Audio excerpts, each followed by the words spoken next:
It's DJ Akademiks, check it out. Because you know what, man? I was not going to do a story until Drake responded. Until I remember, Drake actually rapped the lyrics saying, fuck going online. That ain't part of my day. So he probably won't get online to respond to none of the things that's going on. Now, if you don't know and you're stuck under a fucking rock with Patrick, okay? If you don't know what's going on, basically Meek Mill jumped out the face. He called out Drake. He said, whoa, whoa, whoa, whoa. Don't compare me to that goddamn light-skinned Milli Vanilli, that ventriloquist who doesn't write his own music. He doesn't write his own raps, didn't even write his own verse on the song I sent him, okay? Basically said Drake is a goddamn fraud and he's the real. Now, of course, it shocked us all. I mean, Drake, to be honest, we could all agree that Drake has been running the game for the last 5 or 6 years, right? So if we find out that the guy who's been the most consistent, and that's the important key, consistent, he's been consistently putting out high quality material for 5 to 6 years. That's kind of unheard of. Everybody's peak is usually around 3 to 4. But Drake has consistently put out high quality material and basically connected with the majority of fans. Now, when we find out that, to keep it real, it's not really all him, it's really a bunch of people writing for him, we're like, what? Shreddy?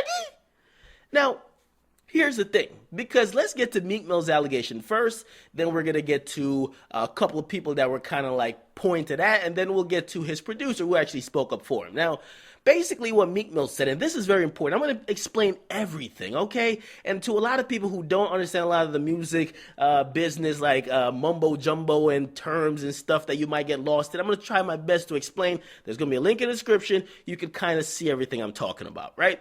Now, first, what Meek Mill actually said in his long Twitter rant last night, he said he heard a reference track of a featured verse that he sent to Drake to do.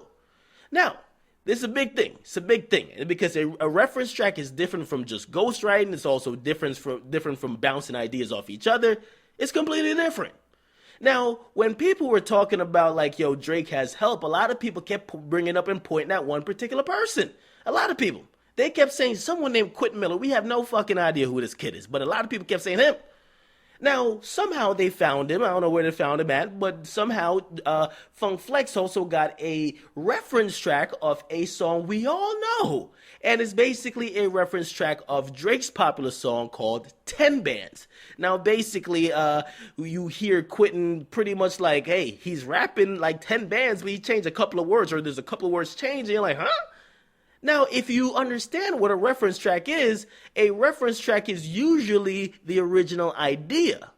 Now, we're going to get to what a reference... Actually, let's just do it now, because we have to explain what a reference track is, because a lot of people get that confused with ghostwriting. They're like, yo, so what's the big deal? Because every rapper sits in a studio and they kind of bounce ideas off each other. Now, let me explain that, okay? Because it's definitely a universally accepted idea that rappers are in the goddamn studio, there's a beat playing, and they're probably kind of nodding their head, whatever, smoking, getting high, and it's probably like, yo, damn, I gotta get this rhyme, okay, they're writing a 16. They're like, okay, fuck going online, and somebody kicks in say, yo, that ain't part of my day, put that in. That's cool. You're bouncing ideas off. That's the creative process. Cool, right? Pete, you got a word there from someone. You got a line there. That's cool. Now, it's a completely different thing, right? When someone kind of writes you a verse and you're just spitting it. And then there's a completely different thing when someone gives you a reference track, which means they give you a already finished track just for you to change a couple words and really for you to voice over in your own voice. Ventriloquist type of shit. Now, if you've never heard about reference tracks, okay, as I said, link in the description, you guys will see examples, right? A reference track is usually used for people like Beyonce, Rihanna. If you really think Rihanna is sitting in some fucking corner and she has a pen and pad with her long fucking fingernails and she's over here writing Shine Bright like a diamond or We Found Love in a Hopeless Place, you're out of your fucking mind. What's really happened is that somebody, and it's a group of niggas, they been write these songs, okay? What usually happens, a beat comes in, they're like, yo, this is a hit beat, okay? Thank you, David Wetter, whoever got the beat. We love this beat. Let's get a hit song to it. They give it to a writing team, usually 10 or 15 people. These are pop stars. Pop fucking stars, which means they put out an album with 10 songs. They can't miss. They have no room for failure. Oh, you had 8 flops and two hit singles, okay? When somebody like Katy Perry puts out a song, every fucking song got to be a hit because she's not going to put out an album until she puts out 10 singles. right? So how do you guarantee that 10 songs will be a hit? You basically you focus on the product, you focus on the creation over the credit.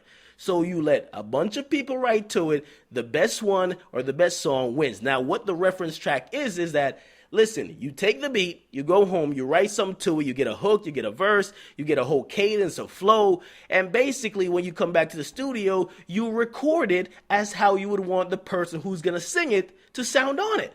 Now, the person like Beyonce is going to sit here and be like, okay, she got the 7-Eleven beat. She's like, okay, so you recorded this on it, whack, whack, whack, whack, whack. And she's going through the songs, whack, whack, whack. Sure, tap it, tap it. Oh, this is a hit right here. I'm going to record this.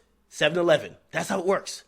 That's simple as how it works. Now, it's accepted for Beyonce. It's accepted for Rihanna. But when it comes to rappers, where we're calling these guys MCs, imagine finding out that Kendrick Lamar did not pen the goddamn control verse. You would probably go crazy. You're telling me some big head, fucking no hairline, pimple faced Negro wrote that shit and not K-Dot? And I'm giving him all the credit? Crazy. Now, admittedly, I'm a Drake fan, but I'm not a stan, okay? Which means I will be able to reason, and also I could be able to criticize him as well. Now, here's the thing. Drake gets a reference track for 10 bands. That's kind of crazy. But even more crazy is what Meek Mill said. You're not only getting a reference track for a full-on beat, you're getting a reference track for a verse. So basically, and just to explain it in layman's terms, if you're getting a reference track for a feature, it's basically someone coming to you and be like, yo, I want to get a feature from you. How much you charging, Drake? You want $100,000 for a feature for a verse? Okay, cool. And basically, me as Drake said, okay, thank you for the $100,000. I'm going to go to my homeboy, my little young boy who's really writing the raps. I'm going to have him write me something. I'm going to listen to it. Then I'm going to spit it. Then I'm going to sell it. I'm going to act like it's mine. Come on now. Come on. You're telling me you're not even writing your own 16s? We're not even talking about the whole song. We're not talking about a concept. We're talking about just a 16 you're not even writing? Because that's what Meek Mill said he heard. He heard a reference track to a featured verse. Not a full song, featured verse. Now let me just give you a couple examples, okay, of what reference tracks are. When Drake gave Jamie Foxx the song Fall For Your Type, the original version with Drake, that's a reference. Basically, Jamie Foxx got Drake's version. All he got to do is just match up the singing and kind of hit the notes with how he wants to. That's the song. Basically, with Neo wrote Irreplaceable for Beyonce. To the left. Beyonce got the track. She heard Neo. All she got to do is change hims to hers and he to she's and basically sing it in the Beyonce way. And she has vocal coaches and extra production and she's just the best ever. Okay? Now, that's pretty much it. It's status quo for everybody. But when it comes to rappers, not that popular. Not that popular because it's more personal. You're rapping about your life and your struggle. Usually you're rapping about shit very personal. Now, let me just get into, and as I said, you could hear the 10 bands reference track that's in the link in the description, and you could hear, of course, you should know Drake's original version. Now, let me tell you what OVO40, and that's Drake's personal producer, let's see what he said about this, okay? Because what he said actually establishes something we're definitely going to call new rules. But this is what he said. No one can question my involvement in Drake's career. We have come a long way together, so let me start by putting something into perspective. I can't count the hours that myself and Drake have spent writing, producing, and recording music. Let's just say 5,000 hours. I've spent maybe 30 minutes in a studio with Q, that means Quentin. Nice enough guy, very talented. If you're asking if he contributed to your reading this, yes, he did. You can also see that by reading the credits. If you're asking if Q contributed to, if you're reading this, the answer is yes. You can see that in the credit. I think he typed that tweet kind of twice.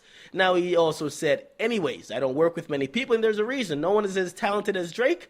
It's not worth my time. I need someone who understands songwriting on a higher level. Okay, he also says sometimes that skill is used to recognize other great songs, like in all forms of music, except rap. Rap has a stigma about writing your own lyrics, and rightfully so. It's very personal, or it's a very personal art form, and it's rooted in speaking truthfully. Thankfully, for me, Drake isn't just a rapper. He's also a musician and a producer and a creator. Big key. We're going to get to that, okay?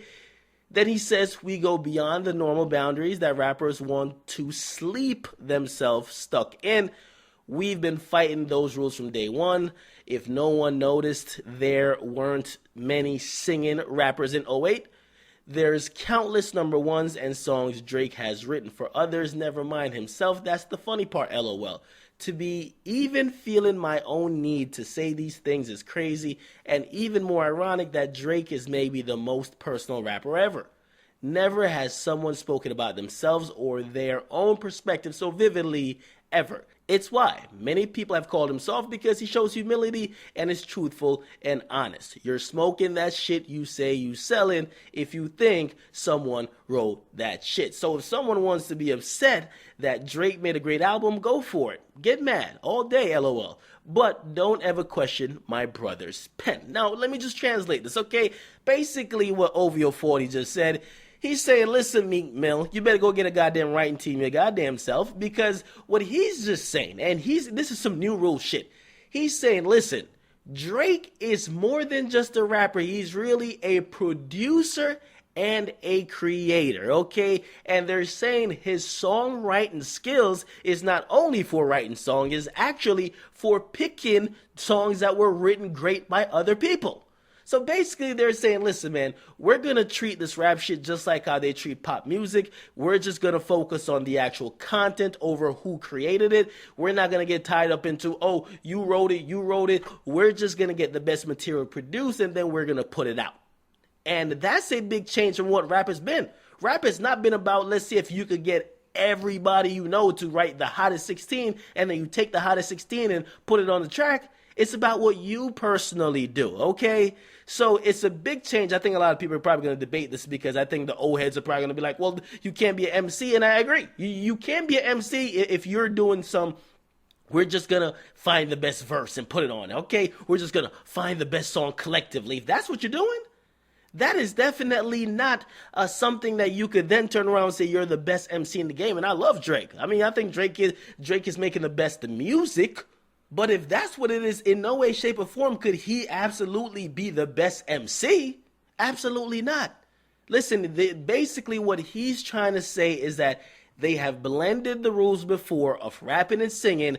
Now they're blending the rules of the creative process for a rapper. For a rapper, it used to be you get a beat, you write a hot 16. Now they're saying for Drake, it's more of him finding the best idea, the best lyrics, the best song structure. And it doesn't mean he has to create it, but he could really collaborate with other people. And even if it means a reference track, he'll take it. Even if it means someone else actually doing a track by themselves, he'll take it. Now, the whole thing about ghostwriters, right?